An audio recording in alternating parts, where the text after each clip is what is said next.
नमस्कार दोस्तों। आज के इस वीडियो में हम बात करेंगे लोक लेखा समिति के बारे में।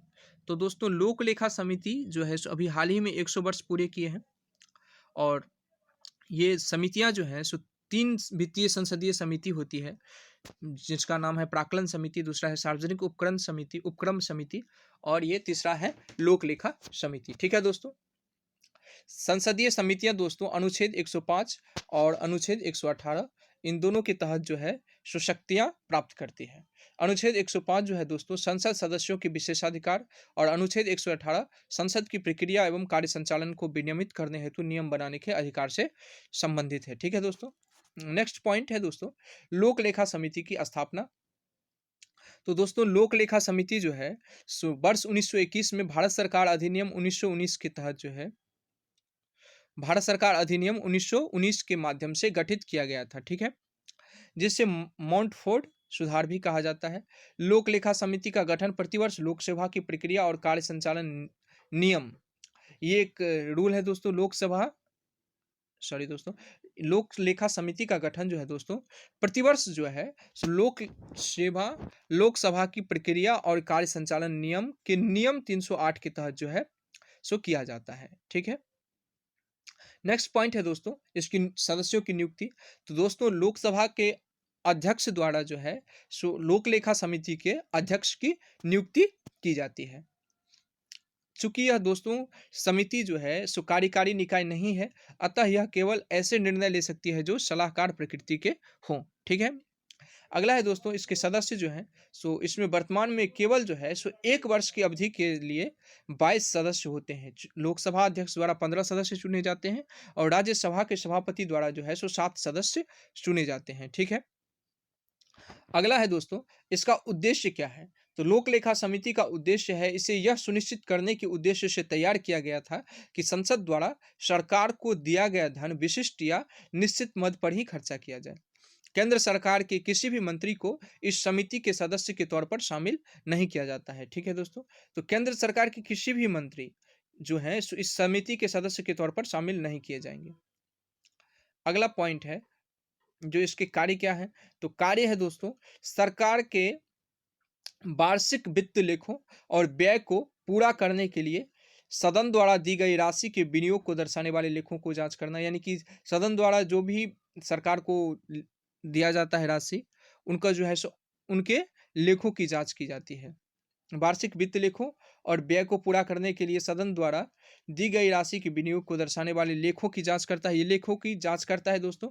और दूसरा है सदन के समक्ष रखे गए ऐसे अन्य लेख हैं जिन्हें समिति ठीक समझे, उन्हें भी यह जांच करता है, सिवाय ऐसे सार्वजनिक उपक्रम जो कि सार्वजनिक उपक्रम समिति को आवंटित किए गए हैं उन्हें छोड़कर। ठीक है दोस्तों।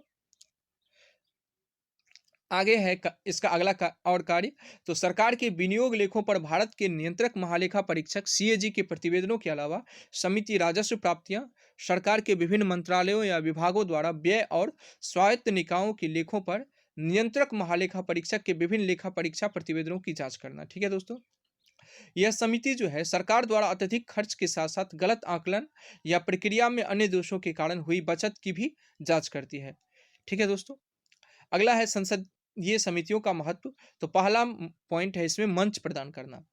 चूंकि संसद जो है दोस्तों जटिल मामलों पर विचार करती है, इसलिए ऐसे मामलों को बेहतर ढंग से समझने के लिए तकनीकी विशेषज्ञता की आवश्यकता होती है। ठीक है दोस्तों। तो संसद जो है दोस्तों जटिल मामलों पर विचार करती है और अतः जो है इसलिए ऐसे मामलों को बेहतर ढंग से समझने के लिए तकनीकी विशेषज्ञता की आवश्यकता होती है। ये समितियां जो है एक ऐसा मंच प्रदान करने में मदद करती है जहां सदस्य मामलों के अध्ययन के दौरान विविध क्षेत्र या विषय विशेषज्ञों और सरकारी अधिकारियों के साथ जुड़ सकते हैं। ये तो हो गया इसका पहला महत्व जो कि मंच प्रदान करना हुआ। दूसरा महत्व है दोस्तों राजनीतिक दलों के बीच जो है आम सहमति बनाना। तो समितियां जो है राजनीतिक दलों के बीच आम सहमति बनाने के लिए भी एक मंच प्रदान करती है। सत्र के दौरान जो है सदन की कार्यवाही को टीवी पर प्रसारित किया जाता है और अधिकांश मामलों में सांसदों को अपनी पार्टी के पदों पर बने रहने की संभावना होती है। ये समितियां जो है परोक्ष रूप से भी मीटिंग करती है, जिससे उन्हें स्वतंत्र रूप से सवाल करने और मुद्दों पर चर्चा करने तथा आम सहमति पर पहुंचने में मदद मिलती है। ठीक है दोस्तों। तो ये इसके महत्व हो गए। आगे है दोस्तों, इसका तीसरा महत्व नीतिगत मुद्दों की जांच करना। तो समितियां अपने मंत्रालयों से संबंधित नीतिगत मुद्दों को भी जांच करती है तथा सरकार को सुझाव देती है। इन सिफारिशों को स्वीकार किया गया है या नहीं, इस पर सरकार को रिपोर्ट देना होती है और इसके आधार पर समितियां एक कार्रवाई रिपोर्ट पेश करती है जो प्रत्येक सिफारिश पर सरकार की कार्रवाई की स्थिति देखती है दोस्तों। ठीक है, इसके आधार पर जो है दोस्तों समितियां एक कार्यवाही रिपोर्ट पेश करती है जो प्रत्येक सिफारिश पर सरकार की कार्यवाही की स्थिति देखती है। अगला है दोस्तों, समितियों को शामिल न करने से उत्पन्न होने वाली समस्याएं। दोस्तों लोक लेखा समिति और विभिन्न समितियां जो है सो बहुत सारे चीज़ों में जो है सो समितियों को शामिल ना किया जाता है, तो उससे उत्पन्न होने वाली समस्याएं क्या क्या हैं। तो पहला है संसदीय प्रणाली की सरकार का कमजोर होना। एक संसदीय लोकतंत्र संसद और कार्यपालिका के बीच शक्तियों के विलय के सिद्धांत doctrine of fusion of power पर कार्य करती है, लेकिन संसद को सरकार की निगरानी एवं अपनी शक्ति को नियंत्रण में रखना चाहिए। अगला है, इस प्रकार किसी महत्वपूर्ण कानून को पारित करने में संसदीय समितियों को दरकिनार करने में लोकतंत्र के कमजोर होने का खतरा होता है। ठीक है दोस्तों, अगला हम पॉइंट देखते हैं। तो नेक्स्ट पॉइंट है दोस्तों, बहुमत को लागू करना। भारतीय व्यवस्था में दोस्तों विधेयकों को समितियों के पास भेजना अनिवार्य नहीं है। यह अध्यक्ष लोकसभा में अध्यक्ष और राज्यसभा में अध्यक्ष के विवेक पर छोड़ दिया गया है और अध्यक्ष को विवेकाधीन शक्ति देकर लोकसभा में व्यवस्था को विशेष रूप से कमजोर कर दिया गया है, जहां सत्ताधारी दल के पास बहुमत होता है। ठीक है दोस्तों, तो इसके लिए आगे की राह क्या है? तो हमारे लोकतंत्र में सरकार के काम की जांच करने वाले प्रतिनिधि निकाय के रूप में संसद की भूमिका केंद्रीय है। इसके संवैधानिक जनादेश को पूरा करने के लिए यह अनिवार्य है कि संसद प्रभावी ढंग से कार्य करे। इसके साथ ही बिलों को उचित जांच गुणवत्ता विधान की एक अनिवार्य आवश्यकता है। विधान पारित करते समय संसदीय समितियों को अलग रखना लोकतंत्र की भावना को कमजोर करता है। ठीक है दोस्तों, ये लोकतंत्र की भावना को कमजोर करता है। तो दोस्तों आज के इस वीडियो के लिए इतना ही। साल के अंतिम दिन की हार्दिक शुभकामनाएं। आज जो है सो 2021 का अंतिम दिन है। दुआ करेंगे हम लोग जो आने वाले साल आप लोगों के लिए बेहतर हो और आप लोग भी दुआ करें जो हम लोगों के लिए और हम हमारे लिए बेहतर हो। ठीक है दोस्तों, जय हिंद, धन्यवाद।